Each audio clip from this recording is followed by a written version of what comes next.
And against the Cajuns, she can see what she can do here in a midweek contest against the Tigers. 89 hits, 79 runs. Hitters batting .279 against her. And the first batter she will face, 2 for 3 with one run in their last game at Tennessee. And so it'll be Smith leading it off. First pitch on the way in there for a called strike, and we are underway in Mobile. Ball, but Becky Clark says she does not want TrackMan here at softball, so can't tell you exactly where that was, but that one clearly low. And Abby Smith. Two teams faced off. Peralta 2 of 4 at the plate with a run scored in that game back on March 19th. That was a good one. Auburn won 7-6 with a walk-off. In fact, here's the 2-1. Outside runner goes. The throw will go into center field, backed up nicely by Lively. So just gets past the glove of Gavin, but I think Smith was. That was hit hard, but foul right on top of the hitting facility down the left field line.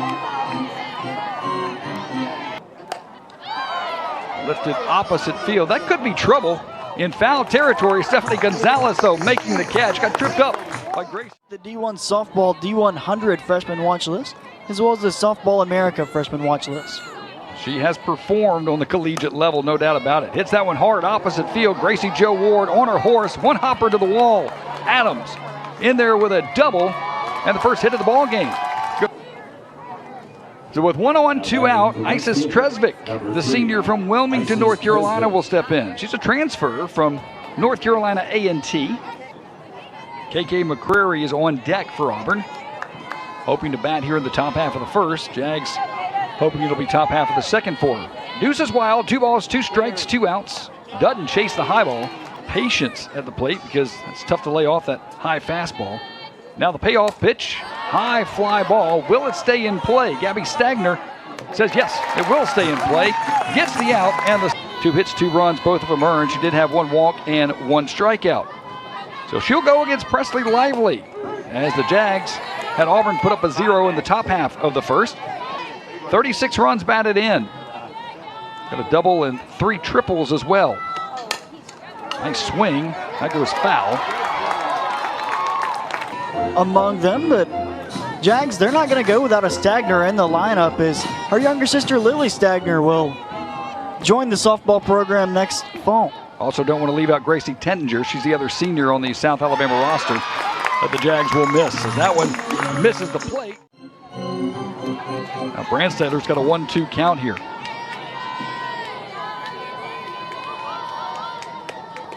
That one gets away from Brockman, and Stagner able to scamper down to second base, and the Jags have a runner in scoring position. Auburn does have Blaine Godfrey and S.J. Guerin working in the bullpen to our right. But Gonzalez, the cleanup hitter. Jags only have 1 out, and they have 2 on. Time these teams faced off, went 1 1/3 innings, allowed 2 hits and 5 runs to the Jags. Guerin would come in to clean it up. Pitched the rest of the way for the Tigers. And got anything out of here, but not going to hurt it either. 1-1 hit hard, but right at Wallers. Steps on third, makes the play, goes to first. Safe there, and then the throw across the way gets the out. Branstetter gunned down by Adams. What a play. Bat there, just fouls off a couple of pitches to stay in it. She draws the walk to lead off the top of the second inning. We talked a lot about that March 19th game, and that young lady right there had one whale of a game in that 7-6 win, and get some health back behind him as well. 1-0. That one's blooped to Caitlin Gavin, who makes the catch. And she does have 13 runs batted in. And she's got 1 aboard, and KK McCrary 1 out here in the top half of the second.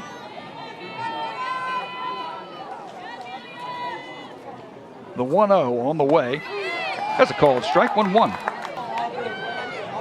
She's also a transfer, 9 games with the Arkansas Razorbacks last year. That transfers to the Plains as a sophomore.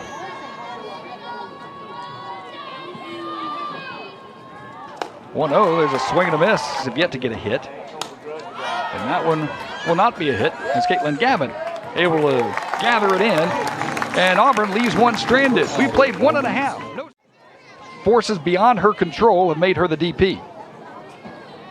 A 241 batting average on the year for the sophomore to go along with 12 RBIs. She was injured, so that's why Amity is in the DP spot tonight. Talk about speed. She's got a ton of it. But she's in an 0-2 hole to Haley Rainey.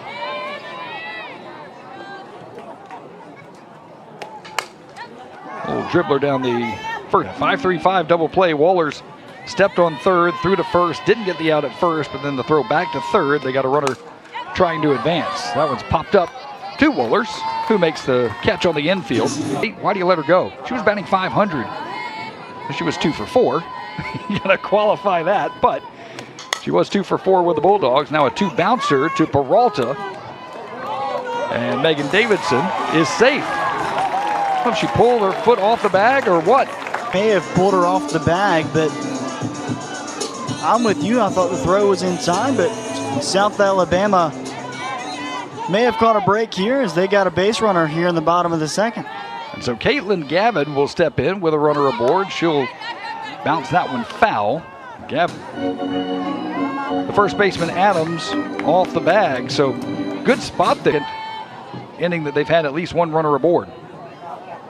Davidson to swing away this time. Hot shot to Wallers. There's one. Across the way for 2. The 5-4-3 double play. Pitch number 48 forthcoming for Cato. It's fouled away. Hadn't seen her too much this year. That one's poked right over Gavin at short. Solid base hit for Abby Smith. And now Auburn with runners at first and second. Nobody out in the third. Down here, it always brings a crowd. 1-2, that's poked to left field. Bachhaus able to make the catch, and there's the all-important first out for South Alabama in the third. Here comes the 1-1 from Cato. Ball 2. Been a pretty tight strike zone so far tonight. There's the 2-2, that's going to go into foul territory. Bachhaus giving chase, but will... About to throw pitch number 60 here already in the ball game. 2-2, nice job by Brandstetter. Makes the tag, throws on to first. Stretched by Stagner, she got her. What a play by Brandstetter as she makes the tag and then the throw across to Stagner, both with 47 strikeouts coming in. Odd to see, number 1, that the strikeout to walk ratio was even, but then number 2, to see them dead even with those 2 pitchers. Gracie Joe goes the other way, but coming in and making the catch is McCrary in left field. Last batter we haven't seen today is Brooklyn Bachhaus, and here she is in the bottom half of the third. Her first pitch down the third base line just curls foul.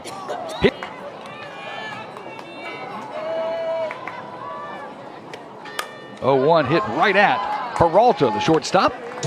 So hit 4, 5, and 6 for Auburn here in the fourth. It does a pretty good job of recruiting the country. Here's the 1-2. Swing and a miss. Strikeout number 2 for Cato as Tresvik. They haven't had a 1-2-3 yet.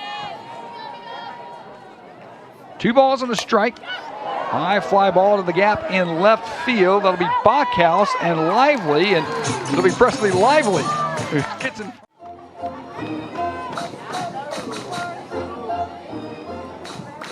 Now batting .238 on the season.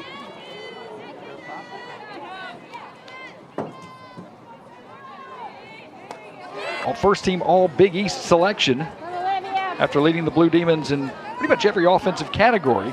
So she was a big pickup in the transfer portal from DePaul, and she rips that one to right field, and that one caught on the run by Gracie Joe Ward.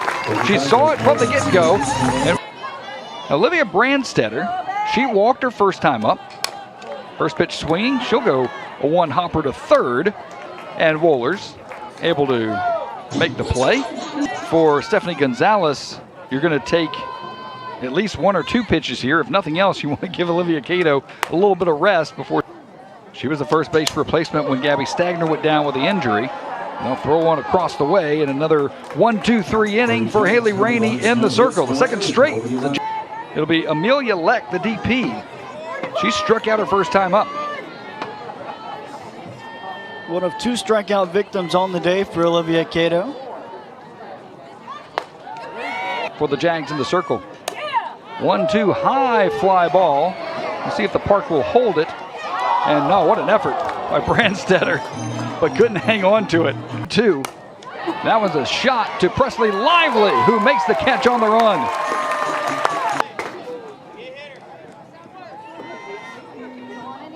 Here comes the 0-2. Went after her, called strike 3. But you got plenty of pitches to work with. Now the 1-2 opposite field. There's Bachhaus going back and makes the catch. And that's the second straight 1-2-3 inning. Took control of men's basketball this year. There's a 3-2 to Amity White. She'll foul that one. Back against the netting, and we'll do it again. Full count to Amity White, and she gets on board via the walk. Brockman thought it was called strike 3. Davidson 0 of 1 at the plate in the game, and she reached on that error back in the second inning.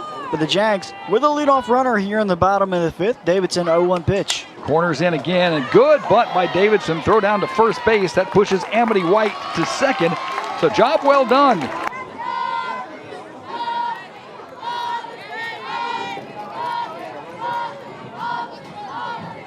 Two balls and a strike to the 7-hole hitter, and Gavin lifts it to center field. Smith is going back, makes the catch just against the warning track. Tag up for Amity White. Throw is cut off, and South Alabama now with a runner at third. Go-ahead run just 60 feet away. Gracie Jo Ward lifts that one foul territory. What an effort by Brockman behind the plate. It's 0-1. Shot to first base, fielded nicely by Adams. Steps on the bag, and they've got some work to do to get back there, as that one's chipped right to left field. Now gets the third hit of the day. Good effort there by Lively in center field. Bufford almost came up with it. That was a shot right at Brandstetter at third base. So she's hit the ball hard twice today, has Annalie Adams. Runner was going, and now Lessman will have to go back, and there's 1 ball, 1 strike. Here comes the 1-1. There's another shot to left field. That's exactly where Annalie Adams hit it last time. Here comes the 1-0. Fouled straight back. 1 ball, 1 strike. 1 ball, 1 strike. There's a foul ball as Tresvik was trying to lay that one down. Now here comes Olivia Cato. Trying to get out of the jam here, and that one's fouled back. Tresvik with a nice swing to change this 0-0 score. A little nubber down the third base line. That's foul. 2-2, hit hard to Presley Lively on the run, makes the catch in center field, and she's got a gun, and they respect it. Tigers trying to not waste 2 hits here. Here's the 1-0. High fly ball right field. Gracie Jo Ward, plenty of room, makes the catch. He's reached base in all but 5 games this season and continued that streak when she got on board in the first inning. And there's a little blooper right to Peralta at short as Olivia Cato gets the call there, and now we're full. 3 balls, 2 strikes. Close one there, just in at the knees to Woolers, but steps back in for the full count. High fly ball left field. That'll be Brooklyn Bachhaus making the catch for Auburn. She'll get a chance to face Cato here. But will it be with 1 or 2 outs? Boy, Olivia Cato has been fantastic in the circle.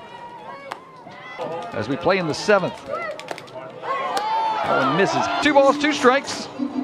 Leck trying to get something going for the Tigers in the 7th. High fly ball, but well foul.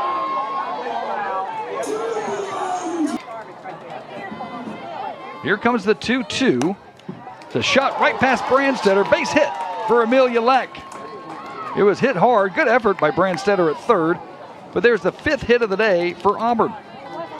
So you got Lisenby at the plate. High fly ball center field. Presley Lively able to make the catch.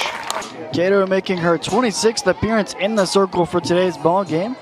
Has gone just 4 complete games for the Jacks.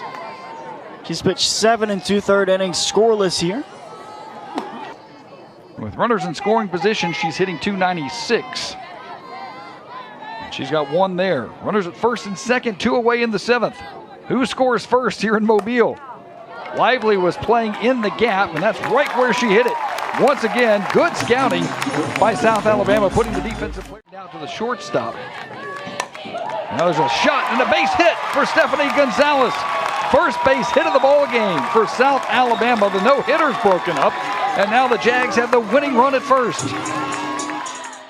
As the rally things for South Alabama is Amity White, tracked down by McCrary in left field. Ansley Smith going back to first, gets there just in time. Boy, Amity White gave it a ride. He's added 3 more strikeouts to that total, as that one is drilled. Gonna have something interesting here. The 3-2 will bounce her to third. Good stop, good play by Wallers at third. Got an 0-1 count here. And Peralta hits that one a ton to the left field, and that one is gone. Takes it out of the yard. Home run number 9 on the year. And Auburn finally cracks the scoreboard. Solo shot by Peralta. Well, that's one way to get the first run of the game if you're Auburn. Peralta with a 0-1 pitch, homer to number 2 hole hitter, as the heart of the order is up here for Auburn, 2, 3, and 4. Now with a 3-2 count, that one goes outside of the strike zone, and a walk issued. And it's Isis Tresvik. Rips it to left field. Brooklyn Bachhaus able to track it down, but boy, the Auburn bats. And here comes the 0-1. She'll square again. Good job to get it down. Throws to third. Nice job, Olivia Brandstetter. Caitlin Gavin was covering third, and there was. Well, that play's all about communication. And Jags did it very nicely there. Presley Lively will make the catch. 2 away. But Brandstetter, you got to think, 2. Actually 1 for 3. She struck out, lined out to center. But the last time up, she got a base hit in the 7th. Like re-entering the game here after being pinch ran for. Here comes the 0-1 from Cato. High fly ball on the infield. Gabby Stagner will catch it in foul territory. Hit her program winning home run. Her program, she became the all-time home run leader as Caitlin Gavin. We talked about varying speeds from Guerin, and she is a master at it. Got Brooklyn Bachhaus on deck. She's hoping to get up with somebody on board.